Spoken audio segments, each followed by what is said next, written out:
What's up everybody, welcome back to Upper Lower. Today we're going to talk about Lower A and B.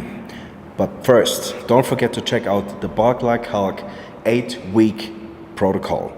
We're going to design your own workouts, nutrition, supplements and whatever you need to gain as much possible in 8 weeks time. So let's start, let's get into this. Vamos. IFBB Pro Mike Sommerfeld wird dir präsentiert von Climax, deinem Profi für Fitness Essentials. Climax. All right, lower number A. Basically, we're talking about 3, maybe 4 different muscles we need to target. First one is quads. Obviously, we have hamstrings, we have glutes and adductors. Maybe some like abductors, but the most important thing is like really quad, hams, glutes and adductors. And this is what we're training. As I said in the previous videos, make sure your recovery is on point. It's much more important to recover than the actual training. The reason why is you might train like hell. You do like high volume, high intensity. You go crazy because you enjoy it.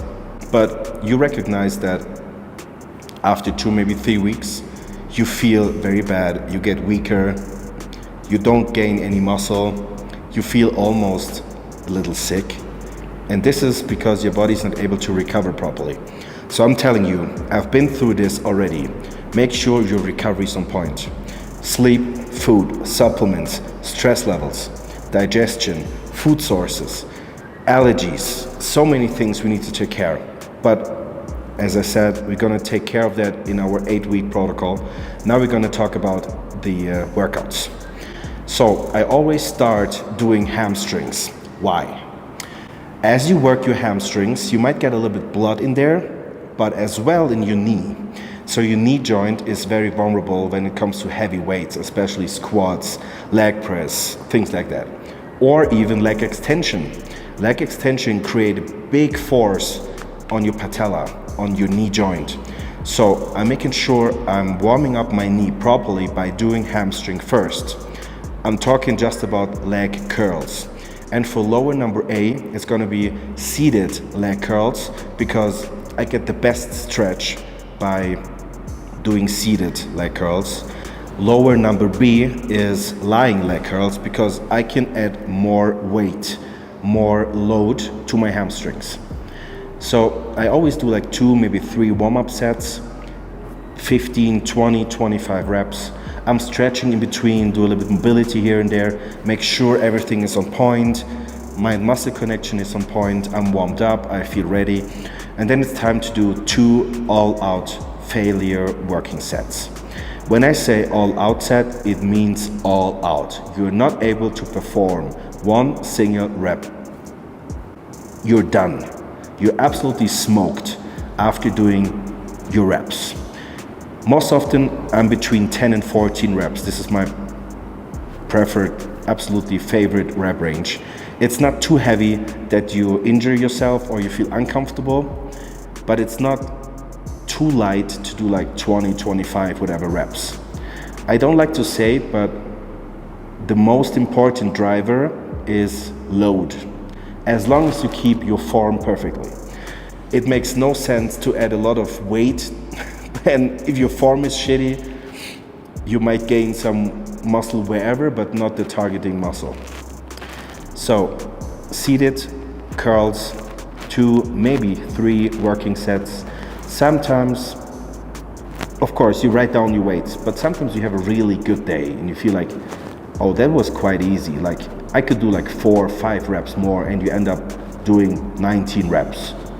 Then it's time to do an additional set with more weight. Just to make sure you had your load, everything is on point, full range of motion, full stretch, high contraction, as I said in the videos before. That's basically how I do the reps. 2, maybe 3 seconds for eccentric and like really hard contraction, bang. Come down, 1, 2, 3, bang, 1, 2, 3, bang. Full range of motion, full stretch, high contraction. This is what we're looking for. If you're not able to perform a rep perfectly precise, the weight might be too much. That's absolutely first point. Form needs to be ungodly perfect.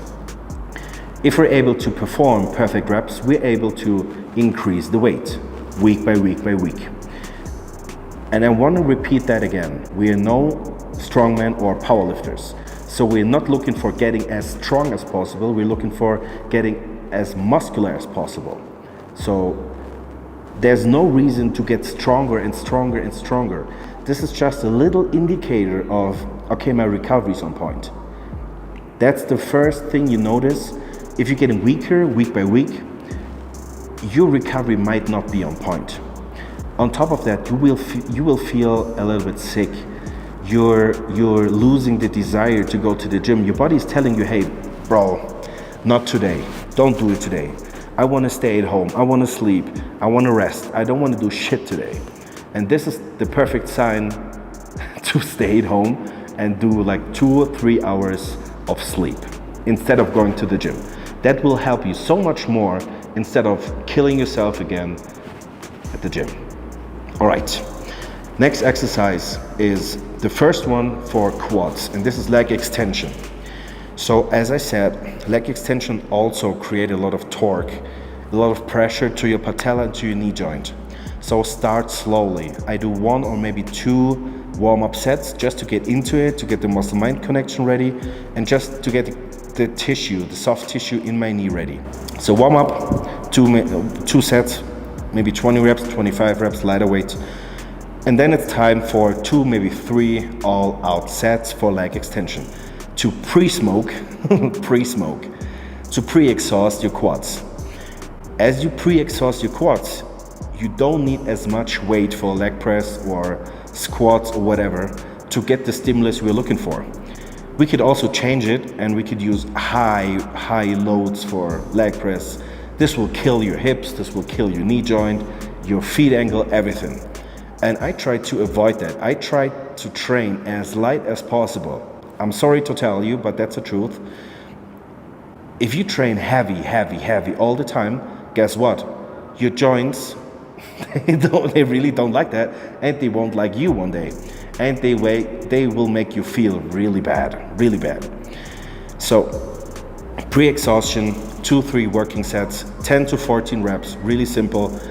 Hit failure, go out there, go in there, hit failure, go out there, go in there, again and again, really simple.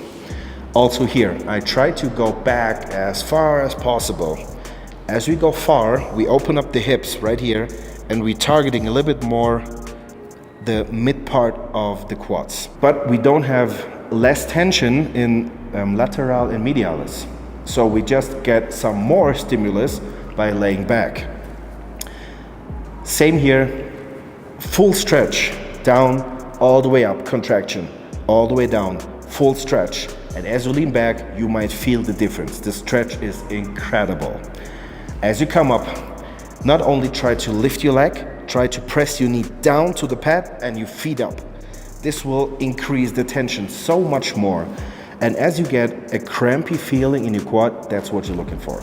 This is the best contraction you can get.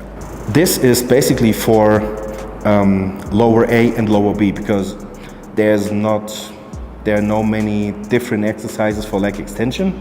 There's just one leg extension, and I like to pre-exhaust my quads before I do heavy movements. So next up is leg press for lower number A. Why? Because leg press creates way less systemic fatigue than squats. Squats, they need almost your full body, like a free squat, barbell squat. You need to, your back needs to be super straight and contracted. Your shoulders contracted, your arms are locked in, chest, like your midsection, everything is just firing. And this will exhaust your system pretty much. Leg press is very simple. You sit down and you just move your legs. So it doesn't create as much fatigue as a squat. So also here, I do like 3, maybe 4 sets of leg press, and also here, form number 1, all the way down until your knees are into your ears. All the way up, all the way down. And make sure your knees always aligned with your feet position. Make sure your knees don't collapse inside. This will hurt you incredibly hard. So good form, good technique is first all the time. There's not a discussion about it. As we're able to perform every rep perfectly, we could add more weight. Also here, 2, maybe 3 seconds of eccentric, controlling the weight down, loading the muscle, and bang, push it up. Intense, really aggressive. 10, 14 reps maximum. Maybe sometimes lower, like 8 to 12. This is a really heavy movement for me. For lower number B, I choose the belt squat. Belt squat is an amazing exercise to avoid systemic fatigue. Belt squat is known for the perfect squat movement by not doing squats. So your back is out, your shoulders are out, your trap is out. Axial fatigue, like the pressure from top on your body is not there because we're wearing a belt. The pressure comes from the hips all the way down over the legs. That's quite perfect exercise to train legs. So also here 3 to 4 all out sets, all the way down, like all the way down. I'm talking about ass to grass or ass to heels basically. And in my opinion, it's not necessary to think about the squat by itself. I always think about bending my knee and straighten my knee. It's not about lifting the weight up, it's more about moving my knee joint.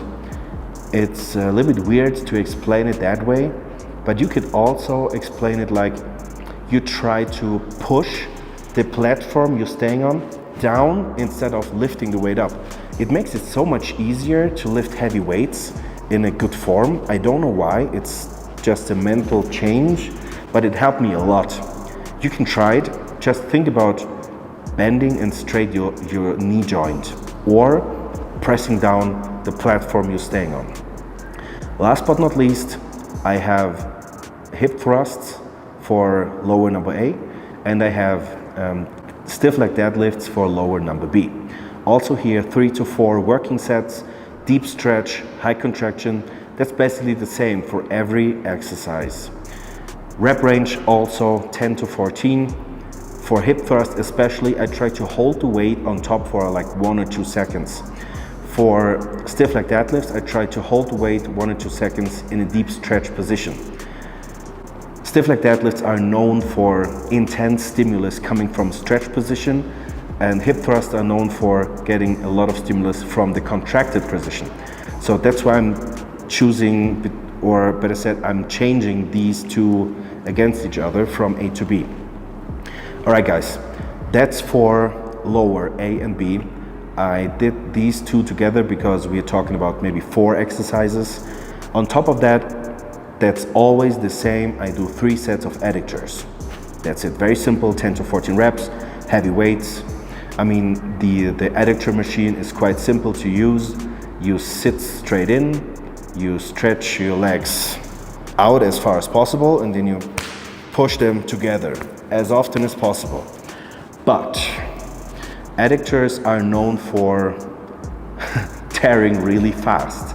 So don't rush, don't bounce the weight. Bouncing is a good word.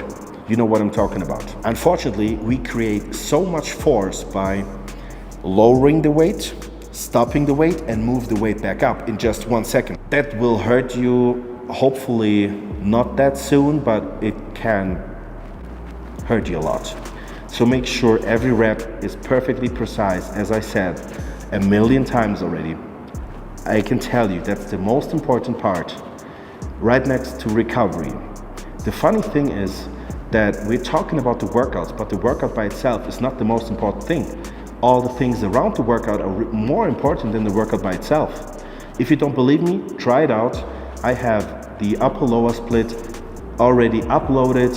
You can download it right away for $10, really easy. Click on it, download it. You have the explanation, you have the sets, the reps, and you can try it. If you like it, don't miss the 8-week Bug Like Hug series, where we create all individual plans for you. We're gonna create nutrition, workouts, supplements, sleeping schedule, steps, stress, everything you can think about, we will cover it. Alright guys, see you next time. Hope you like the videos and see you for Bug Like Hug. They been on their ass, bitch, I'm on the rail. I wrap it, I bag it, I pack it for sale. Got feeling on speed out, I hit me to chill. I give it a thrill, I put it on film. Niggas facade, get applaud, that ain't real. Come to my section and flex, we can tell. I got a show where she dipping them nails. I'm flipping my L's, I know they can tell. I did it too major, they hit me for favors. Been him since the cable was cut in the cradle. What's up, only right that I do it.